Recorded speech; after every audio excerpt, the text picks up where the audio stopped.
এনেই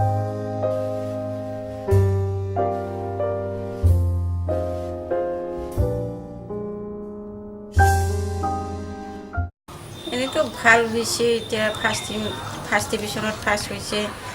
আমিতো ভাবা নাছিল এনেকুৱা ফাৰ্ষ্ট ডিভিজনত ফাৰ্ষ্ট হ'ব। ভাবি আছিল কিবা ছেকেণ্ড ডিভিজনত ফাৰ্ষ্ট হ'ব নেকি ভাবি আছিল। এতিয়া ফাৰ্ষ্ট ডিভিজনত ফাৰ্ষ্ট হৈছে, লেটাৰ এটা পাইছে, ভাল লাগছে। এতিয়া হাজিৰা মুজিৰা কৰি খোৱা মানুহ না। তাৰ বাবে কি কিবা হোটেলত কাম কৰে, বেলেগৰ হোটেলত। আৰু এইটো ঘৰটো কাৰ? আপোনালোকৰ নিজা নেকি? ঘৰটোতো কিবা বেলেগৰ হয়, মালিকৰ। ইয়াতে থাকে আপোনালোকে ন? থাকে। এতিয়া এডমিশ্যন লৈ বহুত চিন্তা হৈছে। এডমিশ্যনৰ চিন্তা।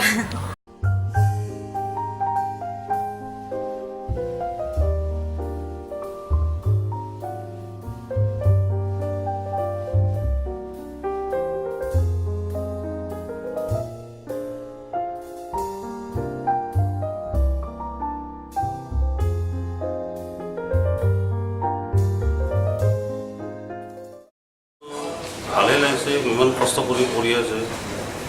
এনে তো ঘৰ বাৰী নাই ইয়াতে, বেলেগত আমাৰতো গাঁৱত দূৰৰ হয়, কষ্ট কৰি আছে। ভাল লাগছে মোৰ, ফাৰ্ষ্ট ডিভিজনত পাছ হৈছে। এই হোটেলত আপুনি কি কাম কৰি আছে? হোটেলত মই এনেই কিচেনৰ কাম কৰি আছোঁ।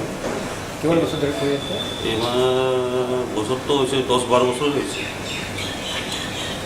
তাৰপিছত এতিয়া কি কৰে, ভালকৈ টাকা পইচাৰ প্ৰব্লেম আছে। এতিয়া আমি ঘৰত আলোচনা কৰিব লাগিব, আৰু ছোৱালীটো কি কৰিব ইচ্ছা কৰে সেইটো আমি চেষ্টা কৰিম আৰু সেইটো নাই।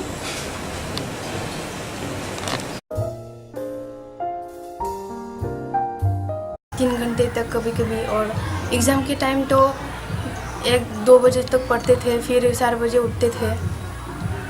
तो ये सब हो पाया कि फर्स्ट डिवीज़न हो पाया, पर उससे भी अच्छा होना चाहिए था।